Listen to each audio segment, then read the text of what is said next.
alhamdulillah kan. Makanya saya termasuk lega juga ketika tahu bahwa beliau pun di batu nisannya ditulis nama aslinya, kembali ke fitrah asal. Itu aja udah alhamdulillah. Artinya kan memang keluarga beliau ini bijak menyikapi hal ini. Satu sisi ada kepastian hukum agamanya, tapi sisi lain juga sedikit nyantumin nama Dorce Sahdi kalau nggak salah ya. Itu bagian dari mungkin menghargai beliau lah gitu.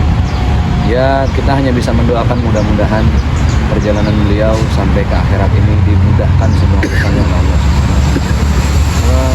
Bang Ustaz, sebenarnya sudah ada pun sekitar kabar kalau beliau lagi kekurangan juga dalam pengobatan. Gimana sih menanggapinya sebagai ya. Dia waktu acara lelang beberapa baju ya, gaun-gaun beliau juga saya kan ikut tuh, sempat baca doa di daerah Bekasi juga. Saya dengar info memang keadaan ekonomi beliau lagi kurang baik, tapi saya rasa memang dari dulu beliau itu ya kalau lagi ada alhamdulillah, tapi kayaknya selalu ada karena nggak lepas dari sedekah gitu. Jadi berkah yang saya lihat ya, ada aja tuh kadang anak yatim 100 orang, dia bikin acara, semua dikasih sembako, dikasih bingkisan. Itu hal yang nggak pernah lepas dari kebaikan beliau. Makanya terakhir saya ketemu itu diundang acara santunan anak yatim juga sama Kiai Dasat Latif sama Ustadz Kembar ya. Lumayan beberapa kali ngobrol, namanya beliau lagi sibuk acara ya. Tapi yang pasti beliau tuh orangnya seneng banget ngebahagiain orang lain. Karena dia pernah bilang gini, gue sih ngerasa bahagia aja di saat gue bahagia, tapi nggak sendiri gitu. Banyak orang yang dengan gue bahagia, yang lain ikut bahagia. Nah itu ilmu buat saya yang akhirnya ya dikit-dikit saya pakai lah. Tambahan nih kan ada meninggalkan anak-anak juga ya. Gimana sih melihat nantinya mereka anak-anaknya seperti apa ke depan?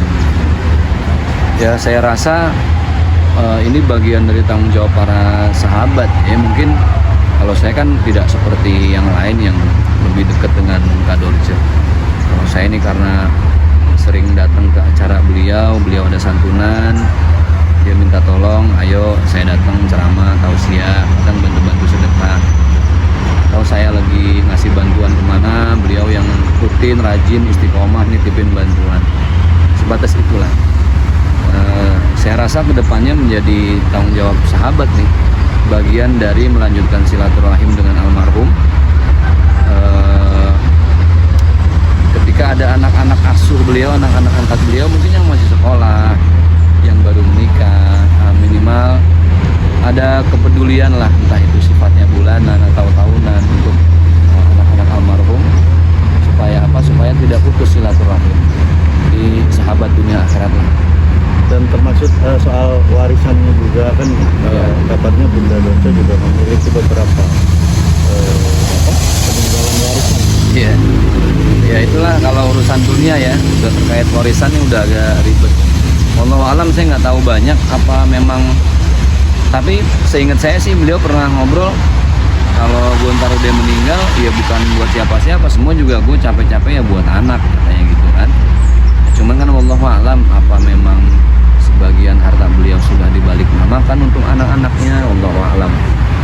Ya semoga pihak keluarga mempercayakan hal ini pada satu kiai, satu ustadz yang ahli di bidangnya, yang betul-betul paham, sehingga masalah warisan ini juga kalau memang harus dibagi ya dibagi secara proporsional sesuai dengan hak masing-masing. Jadi nggak ada clash, perselisihan tuh nggak ada lagi.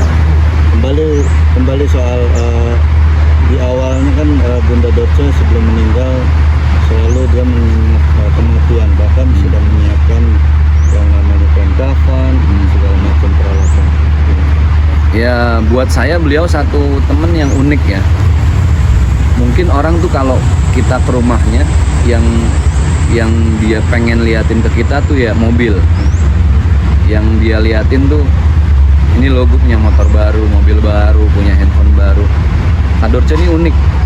Setiap saya ke sana pernah sama istri juga yang ditunjukin sesuatu yang dia siapkan buat kematian, ada aja gitu loh. Kadang kiswah, gue dapet kiswah nih kemarin, betul-betul kiswa Ka'bah loh, gue dapat dari temen gue ini, ntar gue taruh di kamar tiap habis sholat gue ciumin, itu baru lagi. Dia justru lebih bangga nunjukin hal-hal yang dia persiapkan buat kematiannya, termasuk kain keranda, kain kafan. Terus dulu dia udah nyiapin buku Yasin tapi belum ada fotonya. Kalau bercanda nih gue tinggal tulis doang nih, kata tanggalnya kapan nih, bulan sama tahun nih gue nggak tahu, ya kayak gitu-gitu.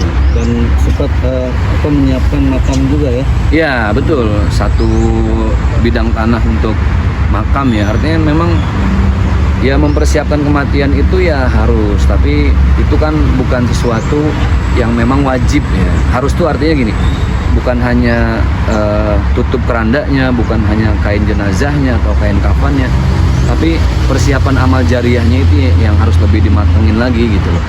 Jangan sampai nanti kain kafannya udah siap, kerandanya siap, ya tapi sholatnya nggak dibenahin, sedekahnya juga nggak diperbaikin, kayak gitu-gitu.